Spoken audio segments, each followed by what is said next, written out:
savez, ces 26 lettres de l'alphabet, c'est 26 minuscules lettres de l'alphabet qui portent en elles toute la mémoire du monde. Je vous ai parlé de silence tout à l'heure. Imaginez s'il n'y avait pas ces 26 lettres. Notre cerveau éclaterait. On va dormir.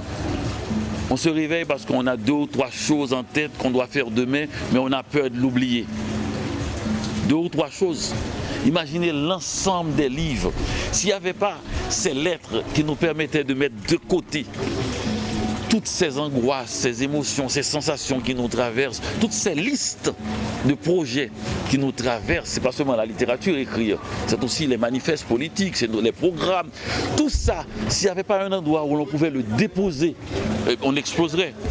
On exploserait, il ne faut pas oublier le mot expression permet de s'exprimer, c'est-à-dire faire sortir les impressions, les mettre hors.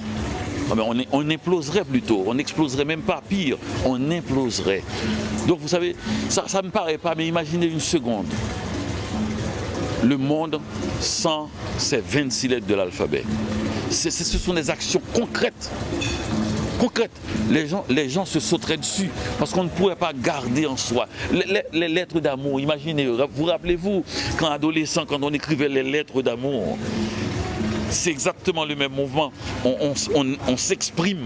Si on ne l'avait pas fait, on mourrait d'amour. La place du sommeil dans mon écriture est importante, elle est fondamentale. D'ailleurs, ce livre, je l'ai appelé Journal d'un écrivain en pyjama parce que je souffrais d'insomnie et je me réveillais pile à 3 h du matin et je me suis dit, c'est pas possible d'être comme ça en état de suffocation. J'ai voulu utiliser ce temps pour lire et écrire. Donc j'ai commencé à écrire et j'ai remarqué que ce temps entre 3 h du matin et 7 h du matin est le meilleur qui soit. La qualité du silence est exceptionnelle. Non seulement la maison est endormie, mais la ville même est au repos, ce qui donne une force de concentration à l'écrivain formidable. Alors je l'ai utilisé, ce qui fait qu'au moment où j'ai fini de travailler, moi le matin à 7 h du matin, les gens commencent à sortir pour aller travailler. Et vous avez bien dit, le sommeil occupe une place fondamentale dans ma littérature parce que je crois qu'une société qui ne dort pas est une société qui produit beaucoup mais peut-être mal, qui peut-être prend une mauvaise direction.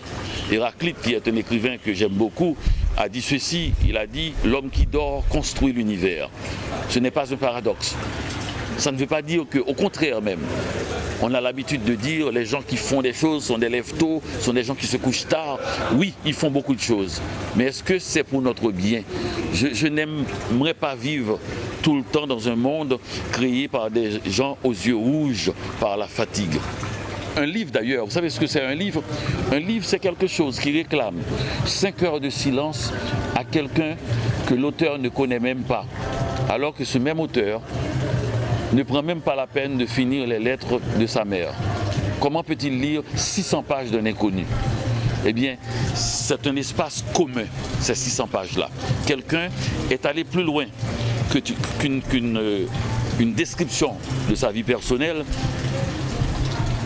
a parlé avec l'autre et dans l'autre qui fait que cette personne-là se dit « je vais me taire » pour pouvoir permettre à cet inconnu de me parler calmement. Vous savez, s'il n'y avait pas tous ces livres, le monde exploserait par le bruit.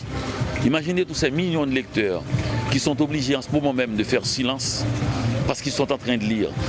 Et ces millions d'écrivains dans le monde entier qui font silence parce qu'ils sont en train d'écrire. Imaginez s'il n'y avait pas ce temps de silence. Et dans cet espace de silence qui est un silence, je dirais, j'allais dire productif, mais je pourrais dire un silence rempli de belle énergie, ce silence rond est porteur peut-être de l'espoir, peut-être d'un paysage différent. Dans une société désorientée, cassée, perdue, quel rôle doit jouer la littérature, les écrivains dans un tel contexte? Précisément apporter ce temps de silence, apporter une perspective de fond, leur dire que c'est pas parce qu'il y a un problème qu'il faut se précipiter à agir. J'ai vu par exemple après le séisme, un peu tout le monde, la planète, les médias, sans cesse, mais qu'est-ce qui se passe? Agissez. c'est pas forcément toujours une bonne solution de se mettre dans l'action parce qu'il faut faire quelque chose pour que les gens voient que l'on fait quelque chose. C'est pas forcément une bonne chose aussi. Des fois, il faut penser, prendre du temps pour penser ce qu'on veut faire et je pense que c'est mieux.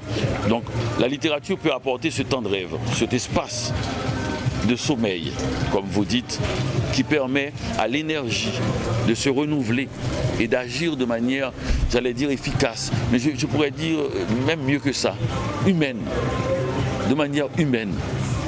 Parce que quand on vous pousse dans le dos comme ça provoque le populisme. On répond à des choses, à des réactions, on croit agir alors qu'on réagit.